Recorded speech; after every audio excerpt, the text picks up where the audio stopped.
Good afternoon, ladies and gentlemen. Welcome to another edition of Illogically Speaking. I am your host, the logical lady Jossie. Got my co-host Vic G here with me. What's up, guy? Hey man, good Sunday, good Sunday. Happy birthday, daughter. Happy Oh, birthday to my right. 8-year-old Happy daughter. birthday to your daughter. Yay. Oh, Yes. God. Wait, you contributed to bring another Sagittarius into this world. Why? I apologize. I apologize. And as you guys can see, there's a third face here again this week. Before I go, I must thank our host, our guest last week, Indy. That was so dope last week. So, Indy Remy, thanks for coming again. Like, we got to have you back. But this week we have another guest, Mr. Ari Russell, the Hey, author and creator of the Ari Manifesto. How are right. you, Ari? I'm great today. I hope everyone's doing well as well on this nice Sunday, getting chilly here. And finally, it's winter, which I hate, but whatever. Right. Big deal. Vic, you don't Join even me. Yes. do. Yes. Yes. It was 38. No, matter of fact, it was 26 degrees down here like a week ago. Yeah. Oh, no, Where are yeah, you? we You're need in to get Florida? some. Yeah. That's a We're not. disaster. They need a state Yeah. of emergency for y'all for that. Yeah, man. I'm telling you, frost was on the windows and you couldn't get it off. Like it was terrible. I don't think we hit 20s yet here, which is crazy, but yeah, we were in the 40s this week, so that's cold. That's cold enough. Too cold. Yeah, 2 days later it was back up to 75, so it was okay. There has been some interesting stuff in the news this week. We're going to talk about them just a little bit, but not too much. We're going to talk more about Ari and the Ari Manifesto. But I know you guys saw Vic. This is my guy. Had the guy at, at True Kitchen in Houston, where the young ladies were twerking on the tables, and the owner slash manager comes over and chastises the whole restaurant for them twerking and basically uses some colorful language. There was a split and divide as to who was right, who was wrong, how it should have been handled. Vic was like, he didn't give a good goddamn a fuck how this guy talked to these ladies. He was like, good kudos to him. You shouldn't be twerking on tables. I, on the other hand, said, there's a way to handle your business. Um, I don't think there's a right or wrong, but in the long run, he's going to get some more business and he's going to lose some business, and those ladies are going to continue twerking where they twerk. Um, all right, what was your take? Did you see it this week? Yeah, no, everyone was talking about that. I saw. I mean, those types of things I really don't follow too much, but I did see a little bit of it. It was in the news. It made Yeah, like it made the the news national news. story. Yeah. I mean, first off, like you are kind of bringing in a club vibe to a brunch, whatever. First, let me go first off talk about like brunch has kind of gone on its own genre of reality the last Mhm. several years. It has its own kind of thing now, and whatever whatever it is, like it used to be just like French toast on a Sunday at 11. Now it's people getting drunk by 1 o'clock and whatever. It's And in its yelling own realm. "A" multiple times. Yeah, hey, yeah, that whole thing is, I'm too old for all that. But like look, like people are dancing on the furniture, but you're kind of inviting a vibe, that kind of vibe as well. And I think everyone was wrong in that sense. I think that on one aspect of it, you have people really just jumping on furniture that's not yours and your shoes. I think that's a little unsanitary during the pandemic. Mhm. But the owner of the place could have handled it better and could have spoken to people there a little bit better, which would have not given the reaction that it did. Sometimes you escalate situations by how your energy is injected into it.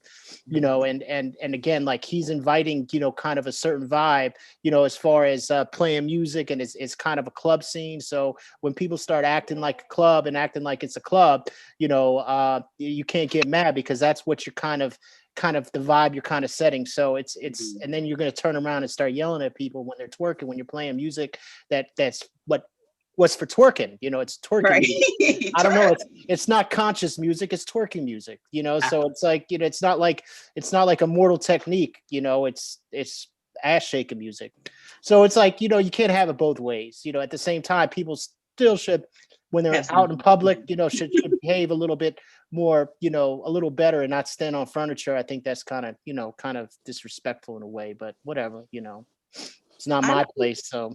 I don't think the twerking was the problem. I think the staying on the furniture was the big Yeah, problem. yeah. I don't care if they were dancing. Like if they were dancing, if they were up in between the chairs, whatever. Change the music feed. That's not what you want.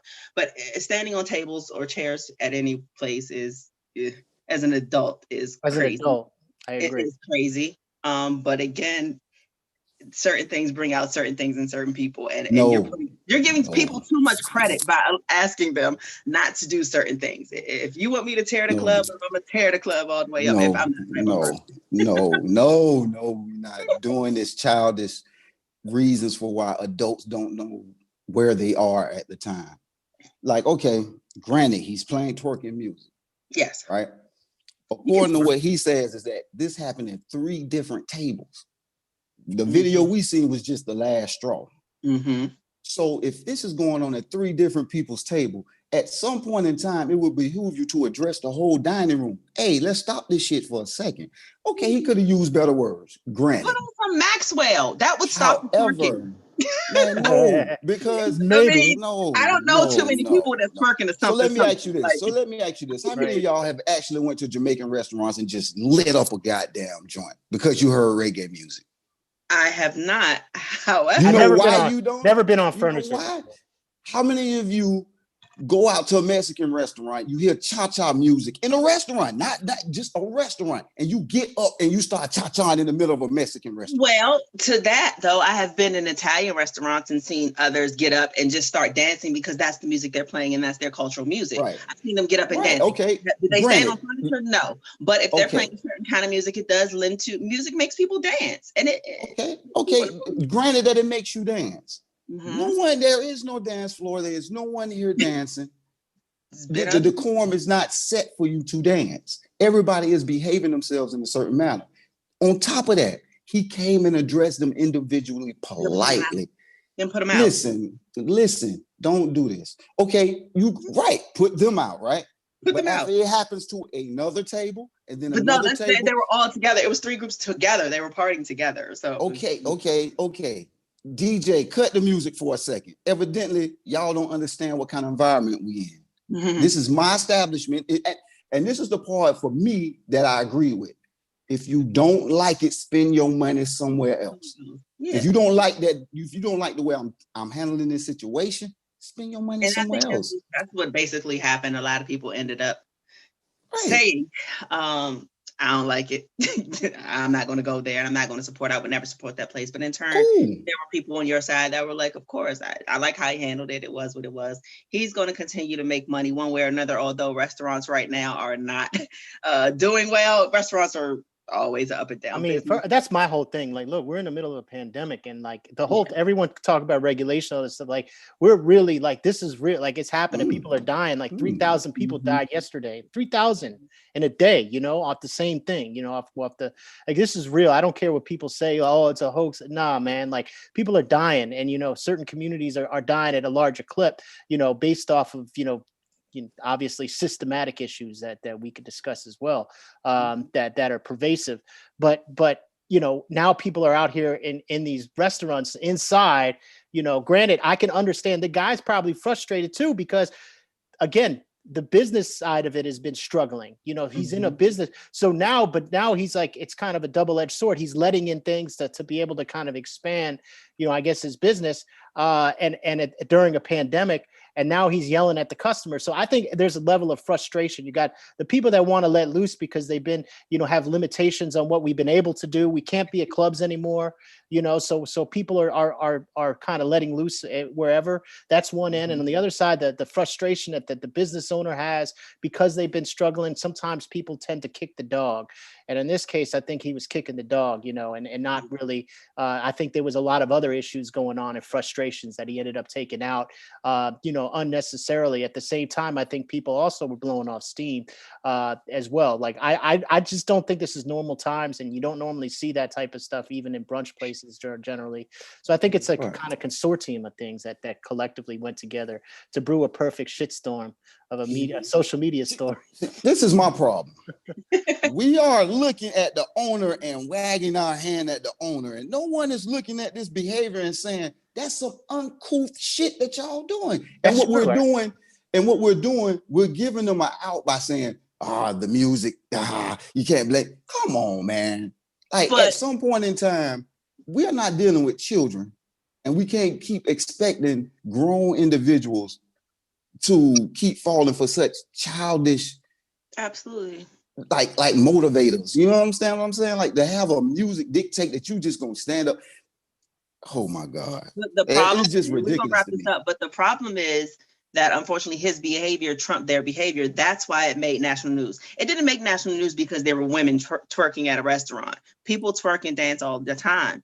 The problem was his reaction and how he handled it is what made this story relevant. So ultimately, his behavior trumped their behavior in this case, and that's what it was.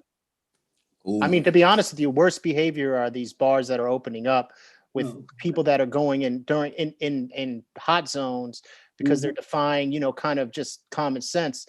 I have a bigger problem with those bars out here, and then they're trying to act like they're, freedom fighters or whatever. Like this dude is just kind of, yelling whatever. That's a viral story because of his reaction. You're right, Josh. You're right. That's what it was.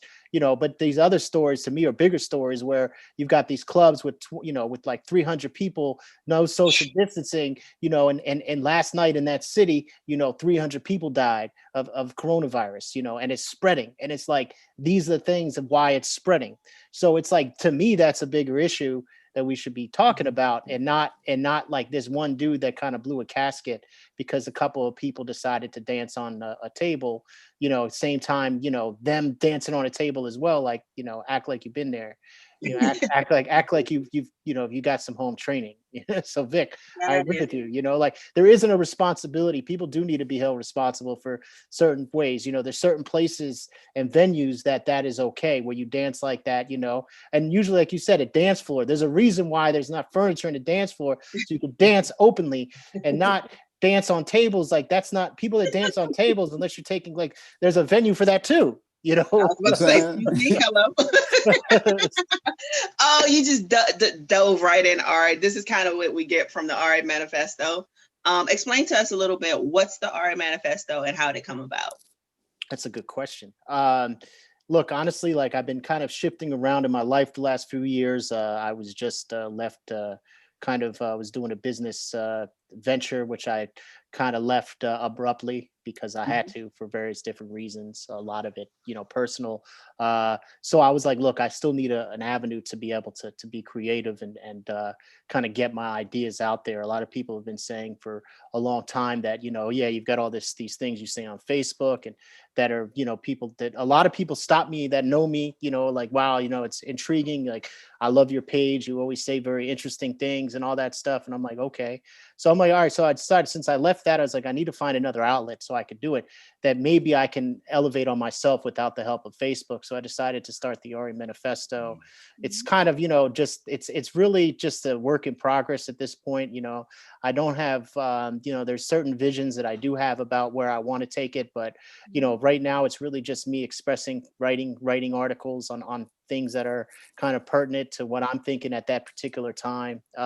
Granted, my time is limited now. I've got a baby. I've got work that I'm doing, working 2 jobs, keep everything afloat at this point, so my time is limited, but I'm still using it as an outlet to express kind of my ideas and, my manifesto in life as we go day to day. So things that pop up that might be of interest to me, and hoping that it's of interest to others as well. Oh, I took a look and it had some great stuff. It had some very interesting stuff on there. Some that I totally was like, yeah, I totally get it. And some, of course, I was like, wait a minute now. That's the whole point. That's kind of the point. Yeah, I was gonna say, I would think that's kind of the whole point, just to kind of spark a little bit of dialogue, or just even a little bit of interest in certain things that people aren't even really thinking about. Right. Right. Some that really stuck out. I'm gonna go ahead and start with the first ones. The mainstream hip hop in the late stage of capitalism. That one was really good. What? Give us a little insight on what that one was about, or what it is. Well, I've always been I'm a hip hop head. I'm born. I think we all probably are, and we all, grew up during the golden age of hip hop, where, high school formative years, where really there wasn't anything that came out So I think, when you grow up in that era, your understanding of the genre is kind of, different. And I think because when you're younger and you hear things, it sticks with you longer. Mhm. Hip hop has always had a capitalistic kind of tilt to it. Always people, from the beginning, even like, the Melly Mel and them, they used to talk about money, but Melly Mel and them had consciousness to them. Yeah. KRS was always one that, again, this is in the Bronx. You're talking about genre of music that was founded in the South Bronx during, basically it's birth of redlining. Like it exists in the center of actual redlining of this, investment in communities, especially communities of color in the 70s. That's where it came from. So it was an expression of like almost dire poverty, concentrated poverty at the height of it, Mhm. after the civil rights era, where all the leaders were purged, murdered by the state, basically. So, you're dealing with the expression of music that really took off, and it was kind of a counter to disco, which was the famous, really the famous club stuff. So, it was very, very organic. Over the years, though, it has developed because the mainstream audience has changed from being mostly urban, concentrated, to white. Like, that's what made it more popular. You got Mhm. Black people only make up 12, 13% of the population. So in order for this genre of music to be able to get mass appeal, it has to extend beyond that. Not only the white audience, but global audience, right? So what is the way to do that? The only way really to do that and market it is through kind of the mechanisms of capitalism. So they've really focused on the attention of the artists to speak on that, on capitalism, on, hyper materialism. And if you really Mhm. listen to a lot of the lyrics now, it's money, money, money, money, money, money, money. I mean, how much they talk about it is interesting. Now that doesn't to say that there aren't plenty of artists out there that do speak on other topics, that are mainstream artists. Obviously there are, but if you really look at the ones that are today, and I listed several different songs that are probably in the top 20 right now. I mean, all of them are all talking about money. And I'm not saying I personally think that it's actually relatively detrimental, because the industry itself is very exploitive to begin with. And now you're exploiting the nature of capitalism with populations of people taking artists from communities that are generally dispossessed from capitalism. And now using it to promote capitalism and hypermaterialism. Not only that, but also doing it to make it sound cool for the overall prevailing white audience. So, like, there's a lot of different angles here that I think that capitalism, in the late stages of it, and hip hop have definitely grown to become almost a level of propaganda to push the ideology of it onto the general public. But hasn't, I mean, like you said before, hasn't hip hop always been, I guess, braggadocious? It's always been about opulence and luxury and who has the most. I like Biggie was Versace King, and just all about, gold and just dripping. It's always been about, my Benz is this, or back then it was, I got rocks and I got, big gold chains. That's always been the case. I mean, it's just what we are. And hate it. We are braggadocious people. I mean, hip hop is a braggadocious language, and that's just kind of, I don't even know if it's a new thing. It's been around forever. Like you said, Melly Mel, they were talking about their big chains, and I got my 550, I got my Audi, and this, that, and the third Right. back then, and now it's a Bentley. It's But it not. wasn't only that, though. Like that was definitely one aspect of element Mhm. of it. But I mean, if you listen to the top songs of all time, the message. I mean, the message is probably one of the more cornerstone songs of hip hop. Like I said, Mhm. KRS One. I mean, KRS One was not like that. Even that during that Public Enemy. Yeah. We're talking about, there was, like, I'm not saying that it isn't always, and it always has been. And I did Mhm. mention that, yeah, the braggadocious and stuff like that, but the materialism is elevated to a level of falseness, right?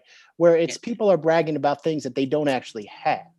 Where before people are talking about my But chain, I got this chain, right? Like my car, they drive in a car.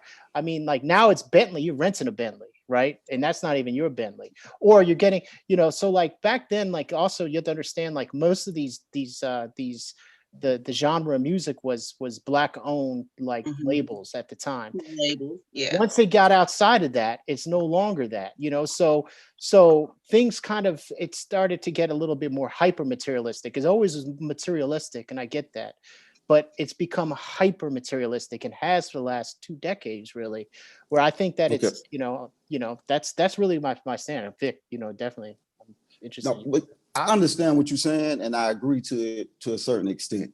And the reason I can understand that is because it's not just hip hop anymore. Right. Hip hop is pop music. Like every genre of music has its ray where it's the pop music of the time. You understand what I'm saying? Right now, hip hop is the pop music. So once it becomes pop, of course, it's going to disconnect from its origin of what it was. Right. You understand? So I get where you're saying that it has become hyper materialism, and there's no balance in hip hop to counter that. Right. Now, there is, but it's quietly being done. You understand? Because it's not profitable. Yeah. At least in the 90s, there was some profitability to a Common, to a Mos Def, to a Goody Mob, to all of these subgroups where they were speaking to the people. It was still a lane for it. There is no lane for it no more. There is no one out here that's ready to wholeheartedly embrace that type of hip hop. You get what I'm saying? And that's where you can't blame the product. You have to blame what the people are ready to consume. And as people become more disconnected from poverty, because that's what's happening. People aren't, what hip hop was birthed out of was extreme Black poverty. Right. You know what I'm saying? We had to went through the 70s period that introduced the poverty, the 80s period, which produced the crack epidemic, and the 90s, what we call our golden age, was the youth of all of that. We was the youth of all of that. So the hip hop that you're referencing to, you got to understand these people, parents was in the movement. So they constantly heard that. You understand? So their children now are there, the 90s were their children. These 2000 are their grandchildren. Think how far we are disconnected as a generation from that type of struggle. Yeah. I mean, and just to wrap this up, what we have seen is hip hop has assimilated into American culture. Yeah, American culture is capitalism and materialism. Yeah, I mentioned that in the article. Exactly. It's so it's just assimilated into American culture. That's all hip hop has done. Hip hop has done nothing more than assimilate into mainstream American culture, and it's no longer from that street, because those streets don't exist no more. That condition doesn't exist for the youth no more. So it's not as obvious to them now.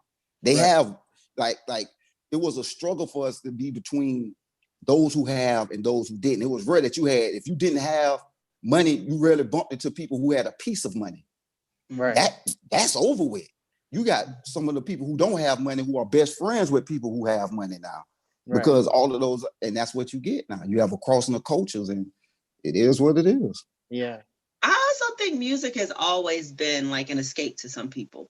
And it's just literally their mind going somewhere where you're just exploring things that you want in your life. You want 2 things. You want sex and you want money. I mean, that's what most people, and especially 20-year-olds and 19-year-olds and 24-year-olds are thinking about. You're not thinking about changing the world at 19. You're thinking about trying to get your rocks off and trying to get some flossy gear.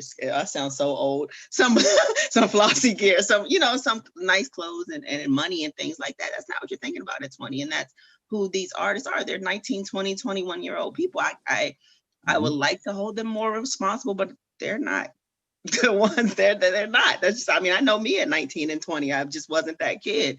And it's more, you're more likely to see the ones that are a little bit more irresponsible than the responsible ones. There are a couple responsible rappers out there. Your girl, what's her name? Rhapsody, and don't try me, try Jesus guy. I can't think of his name, but there are a couple coming out that are, and they're a little popular, but again, money and sex are always going to sell. That's why when Lil' Kim came out and Biggie came out, they did so well, because people were like, yeah, I'm over self-destruction. I'm over this PE, bring the noise. I want to shake some ass and floss a little bit, but I get it. That was the age where the dope man was seen as the biggest personality in the neighborhood. That was the biggest personality. That was the biggest, that was the most money that these people have ever seen coming from the environment that we was coming from. That was the most money we seen at the time. So when that becomes the template for what MCs are supposed to look like, they're going to embody that. And hip hop has always been known to be just like a magnifying glass. It exaggerates the problem. Mhm. So if you're going to give hip hop money and access to materialistic shit, we're going to take one and make it 100,000 times bigger than what it's supposed to be. Capitalist. Yeah. Right. Well, and my point of it is that though, that it's where it was a magnifying glass, but there was elements to the truth behind it, even during like people's experiences. Right now, I'm thinking that it's not, and the accessibility to a lot of this, like, you know, all this stuff, like with IG and people, you know, talking about, you know, you see all these people, it's just a level of it's bragging almost about things that you don't have, and it actually is detrimental because we actually are living in a contraction of economics right now. Everybody is dealing with it at a certain level. So, but as that is going on, we're still hearing these, you know, we still have the Kardashians partying, you know, spending $3 million on a party, you know, down wherever the hell that island was. I don't know. I don't know. But like, you know, it's just this level of disconnect, I think, to reality that I think hip hop came from reality, came from real conditions. Now it's moved to almost like choose your own adventure, where it's just made up, and it's made up wealth. It's not real wealth, you know. It's not. They're not, you know. So it is a reflection of pop culture, and it's part of the problem of why we got so many people in debt, why we got people keeping up with the Joneses, you know. And now all of a sudden, now the judgment's on people because, oh, you don't have this. Look, hey, you got a nice car. That car just got repossessed last week, and now all of a sudden your lights are off because you're trying to keep up with the Joneses. You know, how many millions of people are affected by this hyper materialism, which again, pop culture, in my opinion, and hip hop is the avenue that is being used, a element being used for this hyper materialistic capitalistic society. Because, and if you noticed, as we keep going through this, the wealth gap is widening. Right. Yes. It's all part of, and I'm not saying this is any conspiracy, because it's part of the societal culture we live in, where hypermaterialism is almost seen as some semblance of a virtue, as opposed to being questions in its sense. Is it a virtue? I don't think wealth is a virtue. I think your virtues of being a person, human being, and treating people with respect is the virtue. I don't think because you make money you have any virtue. And I think that it's like that. And I'm not trying to sound like the old guy, like, oh, these kids these days and everything like that. Because trust me, I can, and I do that a lot, because I do sound like the old hating ass old dude. I'm like that all the time, you know, like, oh, this sucks, you know. But I have embraced some of the new hip hop right now, and I do, you know, understand it. I keep up with it, you know. I try to, you know, just because I'm not trying to crap on and shit on these kids. I don't blame them. I don't blame the youth, man. You never blame the youth, you know. Boy, Peter Tosh said that. You can't blame the youth, you know. Like they all they do is what they've seen, and what they're doing is mimicking and emulating what they've seen, right? The good news is that there's a lot of these youth that are starting to wake up, you know, and we see them with some of these protests and being more conscious about their surroundings, the reality. And that's where I feel that we actually have hope. I actually think the youth are much actually more conscious than we were when we were their age, which I actually think that's actually. I agree. I think that there's more access, like to people, like with social media, you can see everything. You can literally see someone's whole so-called life. And so that's where the whole it's made up wealth comes from. You don't want to look like the poor guy that everyone, because they can see your whole life every day. They can see what's a fraud. They can see what's real.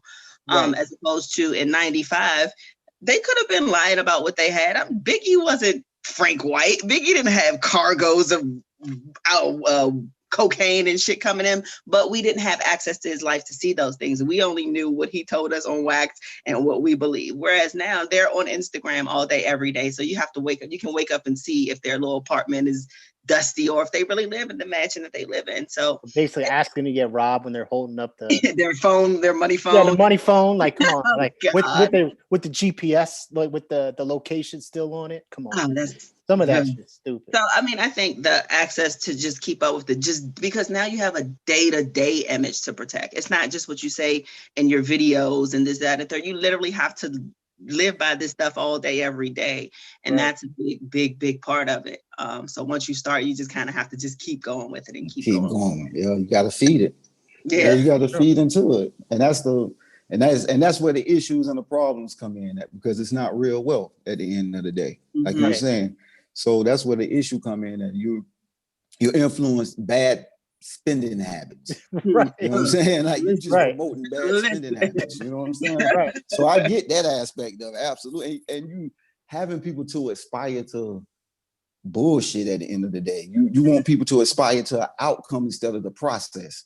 You understand? Like it's the path you're taking to get to where you're going that's most important than where you end up at as far as your wealth and your success. That's just a symbol of your success at what you do. And no one is harking upon that part of the music or the craft or wherever they come from. When you harp upon that, that's when that's hip hop. You understand? So I understand where you're coming at from that aspect of it, but it's just following the pop culture. They're making more money off of music than ever in hip hop. Like the kids today are getting paid because of the social media stuff, because of their views and streams. Yeah, well, the bigger ones are. They're making more than, say, like your big rap stars made in the 90s that were popular rappers, because their contracts suck. You didn't make money like that as a rapper. They making money now, and they're still getting screwed over though. Yeah, one way or another, but absolutely, it's just another. They have a little bit more. What social media and access to all of this new technology, as far as how fast you can get music out to the people, it has changed how they can leverage that now. Instead of what I see now when I read about a lot of these artists is they may be on 360 deals, they may have these crappy deals, but they own their masters or they own their publishing. Like they're a little bit smarter than the artists before them, where they're not just getting shitted all the way around the table. They have little perks in where it's like, okay, that's cool, but I'm gonna own my music. I'm gonna own some aspect of what I do. That's where I think these youngins need to get their major kudos and props at, is that they're handling their business behind the scenes a little bit better than their fathers did, or their forefathers have. So we got to give them some kind of credit now. But it's just, well, they learn like that's that they did learn. And I think that's one of the positive aspects of the industry. Unfortunately, they're still beholden to the messaging out there. They still aren't in full control of their entire messaging. They're in control of the music they do produce, but as far as the messaging ability for it to gain mass appeal, because that's a distribution thing. And until you start getting actual distribution power, you can own as many products as you want. If you can't get it distributed, it doesn't matter. So that's where, that's the next step. And it's starting to get there. You're starting to see, like Jay-Z getting Tidal and things like that. These other artists are, obviously Dre able to get into the headphone game with mediocre ass headphones. Right. I was like, but look, all that said, he got with the right partnership and masterful marketing and great kind of like visual looks and aesthetic that was able to leverage it. I'm not mad at him for it. I mean, as a like the audio geeks in the world are like, this is trash, I'll never buy it, but it doesn't matter. Apple bought it, and that was $1 billion sale, even though what's his name, Tyrese, almost blew it. but which is so funny. I'm happy it didn't blow up. But again, like that's the distribution aspect of it. But it's steps. Like you're not like, sometimes you do like you're not, none of this stuff, happens overnight. It takes time and multiple, kind of mistakes in seeing it. But like you said, Vic, it is good. They deserve the kudos for now owning their masters, where they've seen the previous generation screw up and get screwed over. How do we get screwed over less? Like, how can we get some KY in this hole as opposed to before where it was just raw dog, So and I think that's good. The next step, and they're getting there, is distribution. And I think once that happens, you'll start seeing the content change. I would hope so. I would hope so. I personally hope so, because I think, the positive messaging and things like that have always been appealing to me. And I'm not, who am I? First off, I can't really speak because hip hop is Black culture, it's not, but I appreciate it just because I guess I grew up in a city. It is something that was something I vibe with, but I vibe with the conscious stuff because I believe that it's powerful and that it's a platform that can be used for so much positive, and I've seen it. and allows people to express themselves and speak about things and gain some semblance of power of which society is held down. So I just, for me personally, I want to see people elevated off of it, but again, it's steps. I can't expect it to happen overnight. And it is good to see that progress happen with these young kids stepping up. Nice. Moving along, I mentioned social media a little bit, and you wrote another one called "Most People Are Social Media Illiterate." Media illiterate. Oh, media, not social media. You're right. I'm sorry, media illiterate. I'm sorry. Let me fix that. I did write media. Explain that one a little bit for us. Yeah, of course. Well, I mean, media literacy is something that is something that most people don't have, because it's actually a skill that needs to be taught. It's not something that you're born with. It's not like, or that you grow up in a house with and you learn the language that is spoken in your house, or just the basic innate human things of what your hands do when you pick things up. As I'm speaking, because I have, and Vic, having a young daughter, baby daughter, you see how fast their minds work just as a little baby, but it's a skill that you need to be trained in, right? You need to be taught to understand it, because that's what it is. To me, it's like a math or a science. Like, you can have some innate abilities of math, but you need to be taught specific math, or English, even like grammar, things like that. Like, you need to be taught grammar. You just aren't born with grammar. You need to see it visually, you need to be taught it, right? These are the things. Like, media literacy is the same thing. Like, you have to be taught how to read. You just don't, the average person isn't born to know how to read, right? So how do you become media literate? Well, it has to be taught. We don't teach media literacy in any levels of school at all. So what happens is you got generations of people that see all these things and information is flying at them. They don't know how to filter out the information. They don't know what the right information is, the wrong information is. Before, there used to be 3 networks. So most of the time you got your news either off the local newspaper or your news stations at night. Walter Cronkite was considered at one point the most trusted man in America, because he said it's true. At that point, that's what they called him, right? Before him was Edward R. Murrow, right? So there was smaller channels of information. But at the same time, they were still kind of a craft of journalism that existed. Information was filtered and had some levels of backing as far as editors and things like that.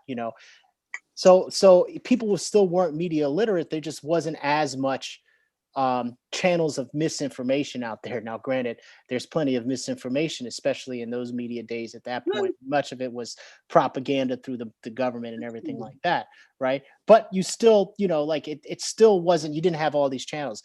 Now we've got almost, it seems, countless channels of information flying at us, different sources and everything like that. You got people that haven't been trained on how to disseminate messages and understanding rhetoric, political rhetoric, cultural rhetoric and all these things like that. None of that has been trained to them. So now they're getting fed all this information, but they don't know what they're reading and understanding. So therefore, what happens is that we end up with a President Trump, right? We end up with people that think that pandemic video about the virus was a real thing. And even though you took 2 Google searches to realize that was just a completely fabricated, made up story. Not to say that the skepticism isn't warranted. There's just certain things that being skeptical and being believers of conspiracy theories, like, to me, conspiracy theorists, people that buy into conspiracy theories, people that buy into them, you can love them because they're interesting. But if you actually believe them, because you find them, they believe, they're actually gullible. They're not skeptical. They're gullible because you're believing things. And I could cut through most conspiracy theories. Some of them are true, but some of them are not. Most of them aren't. And you can tell, but when you don't understand, I don't blame people for picking them up, because they don't understand the information that they're being fed. It's not the fault of anyone being media illiterate. Our society just hasn't put in to put the priority to teach people. Now, some of that I believe is by design. How do you teach it though? I'm sorry to cut you off, but like you said, it's not something that you taught in school. If your parents don't know, like, where do you learn? How do you learn how to be? Where do you start to learn how to be media literate? It has to be a curriculum. It has to be taught curriculum. There are curriculums out there that my sister actually happens to be I would, at lack of a better term, an expert in media literacy. She's taught courses, and she's taught courses at youth levels, and she lives out in Oakland now, in East Oakland. Well, doesn't live in East Oakland. She was teaching courses out in Oakland, and doing that. So there's actual curriculums that exist to teach people. And the belief actually is that we should probably start teaching kids this as a class, like we have science and math in junior high school and middle school. We should have a media literacy class starting at that level, at their level, because they're still watching things and getting things fed to them and understanding it. And it goes from there, and then it expands. So you go start at that level. So then they grow and develop understanding going through high school every year, just like we had to take math every year, every damn year, math, whatever. We go to the next level. You go from algebra to geometry or whatever it was. I sucked at math anyway. So, but whatever, I passed somehow. But you go from whatever, media literacy 1, media literacy 2, and then by the time you graduate high school, you have a certain level to, I guess, the overall like government to implement this class. Don't they use the media to their advantage? So what would be their incentive to say, hey, let's teach people how to read through our bullshit? Like, well, here's the thing. We are, this is what a lot of people don't understand though. Also, we give up a lot of our power often because we're so based in a society that is individually driven, right? So we don't look at things collectively enough. The reality is that we can easily make changes in our society if we actually had a collective coming together. Like, for instance, our labor things, right? Like, you want to shut shit down, right? Collective, have a transit strike along with the strikes of all truckers. Have a Teamster strike and a mass transit strike at the same time. You shut shit down, man. They have no choice but to have to do something, right? That just doesn't happen because they've spent time and energy breaking up labor movements and things like that. So there has to be, I'm not saying that but there has to be a collective pressure. And it's not just through politicians, it's through actual grassroots organizations, through the educational process, to put pressure on it. The government as a whole is really made up of us at the end of the day. And it sucks because we give up so much of the power. There's more of us. There's 350 million people, right? If you put 350 million people, most people would go up there with pitchforks. You don't think they're going to change their ways because they're scared of their life. Right. I mean, there's a reason why things happen. And like the things happen in French Revolution. They started putting the monarchies' heads on spikes, literally. Right. So they made the changes. Right. So not saying that, it's just saying like there has to be a revolutionary spirit in understanding that we give a lot of our power away when we kind of, understand that we're more obsessed with the individual freedom as opposed to the collective importance of our society. So that's kind of how it is. The government is of us. So we're letting them do that to us. And that's some of the responsibility that we have to take upon ourselves, that a lot of this stuff happens because we let it happen to us. Now, some of the solutions to it might not everyone's willing to do. Like, I'm a more revolutionary type. I don't think that some of these things can happen and be handled necessarily through debates. Sometimes you have to take shit by force, and a lot of people aren't willing to do that, especially liberals, especially white liberals in particular, are scared because that means that, oh my gosh, now you're starting to see some level of insurrection and my comfort level is being threatened. So therefore I can't be down with it. So, it's going to take a lot, but I still think you start locally. That's what it is. Yeah. Oh, Ari, I saved this one for the juicy one. This is one of my favorite ones. I actually read it a couple times. It said, why the fragile male obsesses over masculinity. Now, give us the background on that one, and then we can kind of jump into that one, because I know my guy Vic G has a little bit to say about this one as well. Oh, I know he does. I think all right, so I think I had to do with you know what it was? This is what it was. I don't know if you're familiar with Ben Shapiro, but he's that conservative, Orthodox Jewish little muskrat looking ass. But anyway, he's always talking all this stuff about, masculinity and stuff. And I think it was some dude named Harry Styles who we never heard of until he started. It's hilarious that you're like some guy named Harry Styles. How do you not know who Harry? I don't know who Harry Styles is. I have no idea. Exactly. Who is he? He was Okay, in, so he's a One Direction. He's like the modern exactly. day, like Justin That's why. Timberlake type What thing. Yeah, One Direction? I don't even yeah. know any direction. Go One Direction. ahead. Left, right, whatever. But I like. All right, so so apparently Harry Styles, that dude, is wearing a dress. Ben Shapiro starts talking about, oh, the masculinity in the world. That's probably one of our society. Is that so? I start seeing that, and I see Candace Owens come up and say something similar. Granted, she's just a paid a special girl. she's just a paid shill. She might as well be, talking out of reading Mein Kampf out of on an audio tape. Anyway, but so she's saying all this. So I'm like, all right, it made me think, and I'm like, why are all these people always obsessed? Like these like conservatives, these right wingers are so obsessed with masculinity. I'm like, they talk about it all the time about being a real man, but I'm like, but they like support some bitch ass stuff, like some like real, like not like, to me it just didn't make sense. I'm like, how are you talking about being a real man? I'm like, yo, like he was one over here talking about what, about, and like, and embarrassed himself about, like, so I'm like, it didn't add up. So I'm like, a lot of people that I think oftentimes that are obsessed over masculinity, about what being a real man is, right, are fragile in their own masculinity or their own manhood or whatever it is. Because it's like, because me, I don't give a shit. I don't care if Harry Styles wears, I don't even know who he is, but I don't give a shit if he wears a dress. It does nothing to my masculinity at all. It literally does nothing.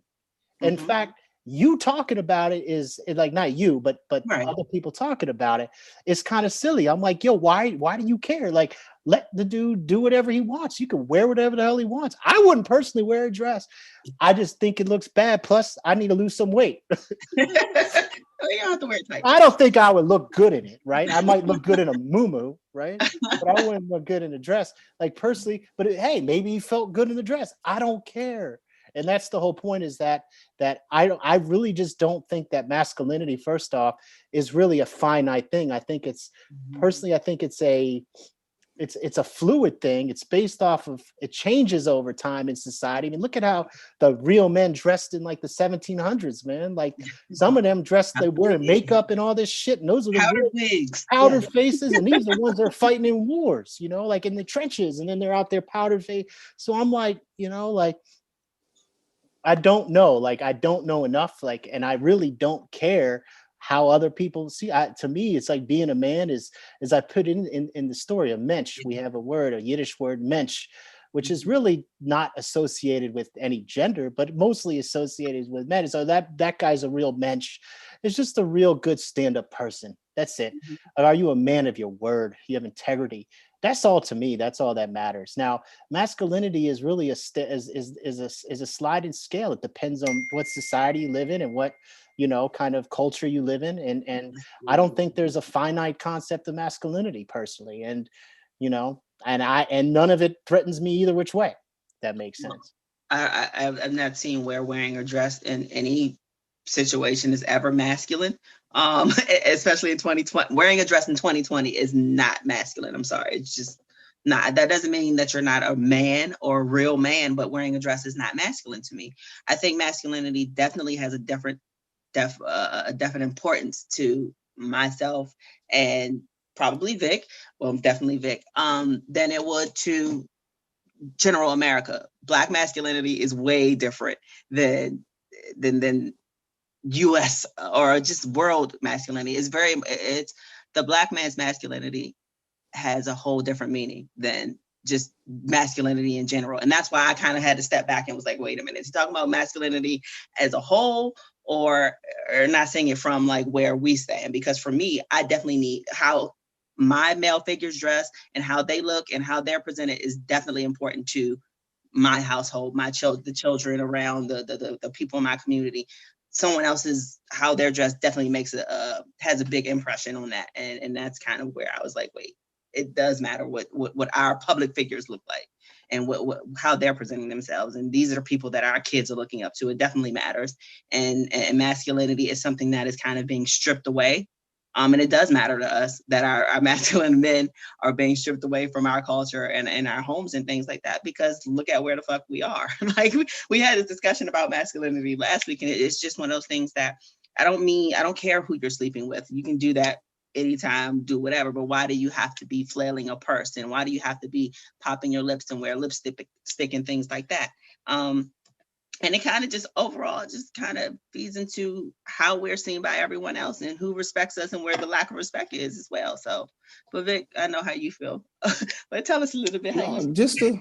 Just to tie it into the hip hop conversation and just to bring it full circle on that end, we can't say that if hip hop is talking about hyper materialism and then disregard the man in the dress as being something we don't give a fuck about. As if that has no influence on the same youth that is looking at the hyper materialism. We can't ignore the two. We can't die because one culture and economics wearing a dress. I understand the argument that Ari said, what does him wearing a dress have to do with anything? It goes back to, how can you give hip hop that much credit for influencing people to be hyper materialist and not give that the same credence as being popular culture as well? Because he's not in some obscure magazine doing it.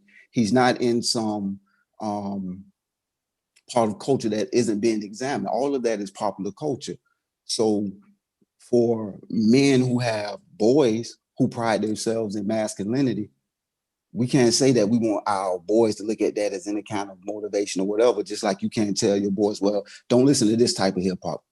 It's not going to happen if it's popular culture. They're going to see everything. So when we discount how people feel about masculinity, but it's a fine line between that, because it seems like only masculinity has these prefixes of toxic and fragile, and it all comes whenever masculinity has an opinion about something. Like, okay, it doesn't affect you, but some people it bothers. Some people it might bother. Like, it doesn't affect my masculinity at all, but I have to explain this to my children. Why is a man wearing a dress? Why is that okay? Why is it not okay? Because my daughter and my son are arguing because she wants him to put on a dress for some odd reason. And he's like, I'm not putting on no dress. What is wrong with you? Now I have to explain to him. And then she pulls out a magazine. This man is wearing a dress. Why can't you wear one? Now I have to have this conversation with them, where it might not affect us on a personal scale as affecting our personal masculinity, but masculinity is something that we pass on to our sons because it's a taught behavior. Like you said, it's a culture. So if you have anything that is prided in your culture where masculinity is sacred, then yes, you know what I'm saying? Because images are everything. Images are everything. It's a reason why they're putting them on that magazine cover. It's a reason why that's becoming popular culture. And coming from Black culture, where they do this with our men a lot. They try to get our men in a dress quick. So we see it from a different angle, where we see the emasculation in public media, not on a personal level, but our image of us. Because it's a million people around the world, billions of people around the world who will see this magazine cover and never meet us. And this would be their opinion of us. This will be their first interaction with us. It's a reason why people come over here and say, don't talk to the Black people. Yeah. They've been conditioned to have a certain image of us. You get what I'm saying? I think we're all hip hoppers and so it's that image that's being portrayed out there that we, as like Jocelyn said, it's a little different for us because our image has been so drugged through the mud. And what's happening now, because it is not, like I said, Black culture is popular culture. Mm-hmm. Right. It's going to happen to the white community soon. We are like the test subject of culture, of society, of what you can and can't get away with. They run it on us first. So when we say this, and I'm serious, so when we come out and we have a problem with something, trust 20 years later, the greater or the mainstream community is going to have these problems. And that's an expansion of everything we're seeing right now. Yeah. We're seeing an expansion.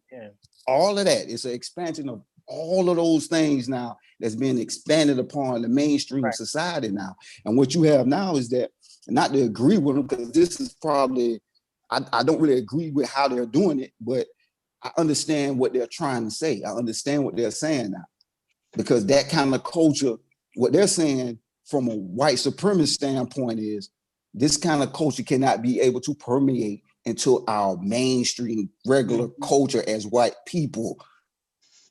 Right. And I get that because from the standpoint of the Black community, that's what we call the quote unquote conscious community was all saying at that time as well. We can't allow this kind of behavior to permeate into our men, because we need men. And I guess they send it from the same angle. That's interesting. No, I was just saying. Go ahead. No, I'm sorry. Go ahead. No, I'm sorry. There's actually a really interesting article written by Huey Newton, I believe, in 1971. This is 71. You know, we're talking almost 50 years ago, right? And it talks about like manhood and masculinity and homosexuality, and understand that, like, you know, Huey Newton obviously didn't live. Huey Newton was considered a pretty damn masculine guy, you know, I mean, locked up, you know, and he kind of became, because he was, you know, they considered him, you know, he was considered, and they hypermasculated him almost in the sense of making him scarier than he actually was. But anyway, like, he actually has an article, and I suggest everyone that's on here Googles Huey Newton and homosexuality or masculinity. I think that's what it is. And he talks about kind of this aspect of it. You know, and we do have to speak about homosexuality and you know, queerness and LGBTQ tied into this level of masculinity, because I do think that's part of the equation. But he actually talks about it, and interestingly enough, is very honest, as he normally was in his writings, about the situation. But and it basically says, he's like, look, like, he's like, we have to start embracing it. And he even says that they're not, he's like, as much as it seems that they are a threat to me as a masculine male, right? He's like, you know, people, they are, even within our own communities, are dealing with their own kind of societal struggles. Now, I don't want to put like, and I remember, I don't know if you saw Bill Burr's thing on Saturday Night Live a few weeks ago, where he talks about like making fun of like the gay pride parade and saying like, why do you get a long month and Black History Month is only 28 days, and kind of saying like, how did you get in front of the line, and kind of, and I understand that, but the reality is that there are also gay Black people, LGBTQ Black folks, there's plenty, right? So the question is this, is that, you know, because of who they are, you know, and because of kind of what you're saying, you know, what about their protection in this society as well? And oftentimes some of this belief system has created a closeted culture, which has ultimately led to like people that are not living themselves as who they are, and ends up hurting people immensely, including things like spreading HIV and AIDS to things. So like some of the things that I'm saying is that I don't really understand enough about the concept of toxic masculinity. You know, I think like it's again, that's also a fluid thing. And I think that some of it is kind of run of the mill and kind of, okay, what is the topic du jour today that we can be angry about, blah, blah, blah. Right. But I do think that there's the sliding scale, that there has to be some semblance of understanding that there are certain belief systems that we maybe hold dearly, that even though what you're saying, Vic and Josh, what you guys are saying makes total sense and understand, but there is a certain element of it that has in the past produced and continues to produce a level of kind of suppression of things that ultimately results in very negative, bad things. That and that's ultimately, look, that's everything. Like we all have in our own cultures and societies and communities have things that we like to bury and not like to face. And look, you know, it's interesting that you speak of that, Vic, because the man you have behind you in the poster, and James Baldwin has that famous quote, you know, nothing can be changed. He's like, nothing can be changed unless it's faced, or something like that. I forgot what it is. He's got that. Another guy, Baldwin, who I think is probably one of the most prolific American writers ever, right? And not only just the cultural understanding, gay Black man, openly, during the 50s and 60s. But see, that's what we want to stop at right there. Yeah. We keep correlating masculinity with our sexuality. Exactly. See, that's where I want to make the divide at.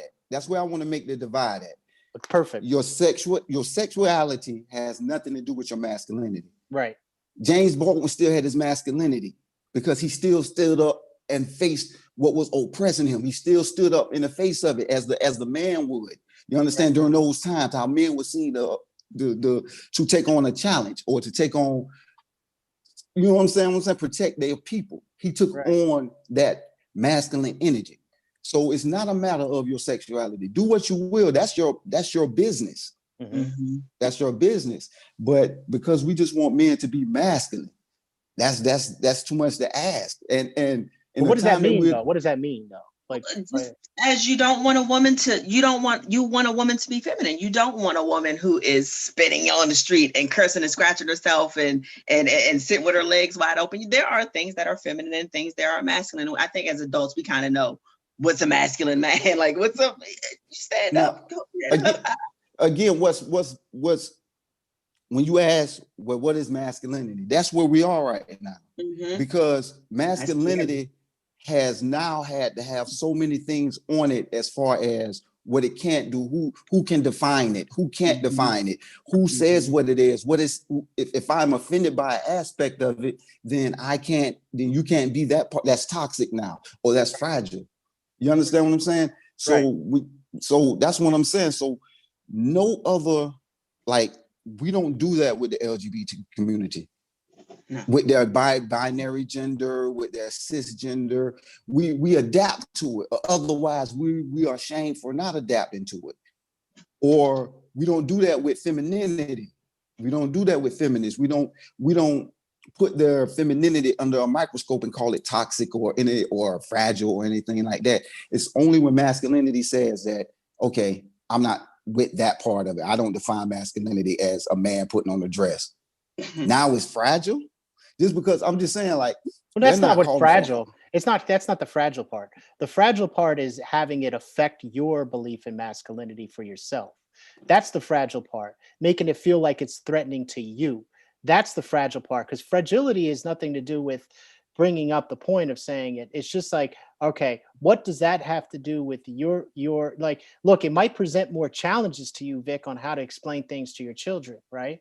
Mm-hmm. You know, but what does it actually, outside of that though, right? How much of a threat does it really have? And let's just say, you know, because you present it in the way that you think that is necessary for you to raise your children, you know, that doesn't necessarily mean that you're fragile. You could say that dude just likes wearing a dress. He might like the way he looks at it, you know, me personally. Absolutely. And then you could say, me personally, I wouldn't wear it. And I would say the same thing if I had a son, you know, like, I don't like me. That's not my look, you know, but my point is that it's how it actually, fragility is a personal thing, how it affects you.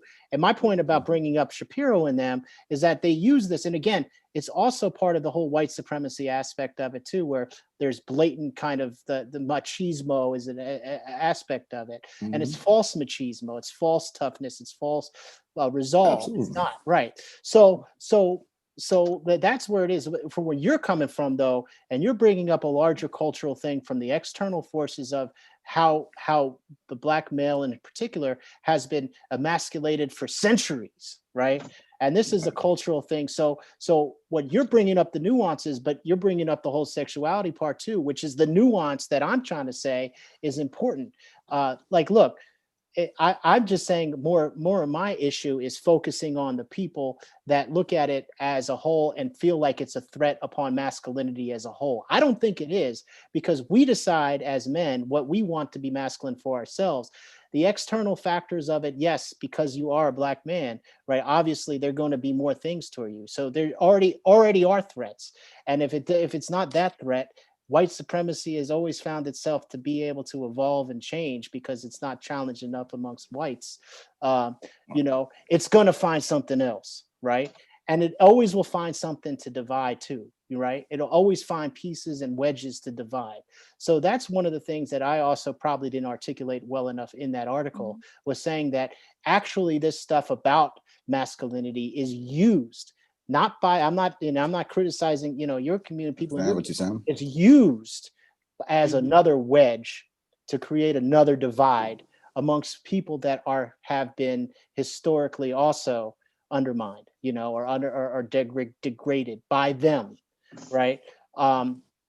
So you know, that's my thing, and they'll use the whole concept of masculinity as a mask to mask it, to Dog create whistle. that divide. A dog whistle, exactly. Yeah. So that's really what my challenge is. I don't think that you're using it as a dog whistle. I don't think your challenges to it and what you're saying is at all a dog whistle. But I will say that people don't use your nuances sometimes.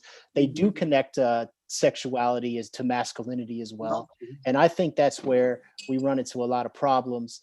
Because now you're starting to talk to putting people in the closet, and the more people you have in the closet, boy, that's really opens up a whole other thing. Like people should be able to be free who they are, as long as you're not hurting anybody. If you're hurting people, you can go fuck yourself. Man, this hour flew by. Ari, before we wrap up, just let us know where people can find the Ari manifesto, and how often do you produce new material and things on there? Is it like a weekly thing, or what should we look for? Yeah, so probably trying to get at least one article a week. I was maybe one or two a week at this point. That's probably what my workflow is able to produce. My brain is able to kind of the bandwidth I have. But yeah, it's the arimanifesto.com. So the ARI manifesto.com. So hopefully people can get interested in it. And, I enjoyed the hour and I enjoyed the discussion and the challenges. Thank you for coming. I'm Appreciate you coming, my man. Newton article myself as soon as we get off. We'll check you guys out next week. Thanks again, Ari, for coming through. And Logically Speaking, we are out. Peace out. Yo. Leave.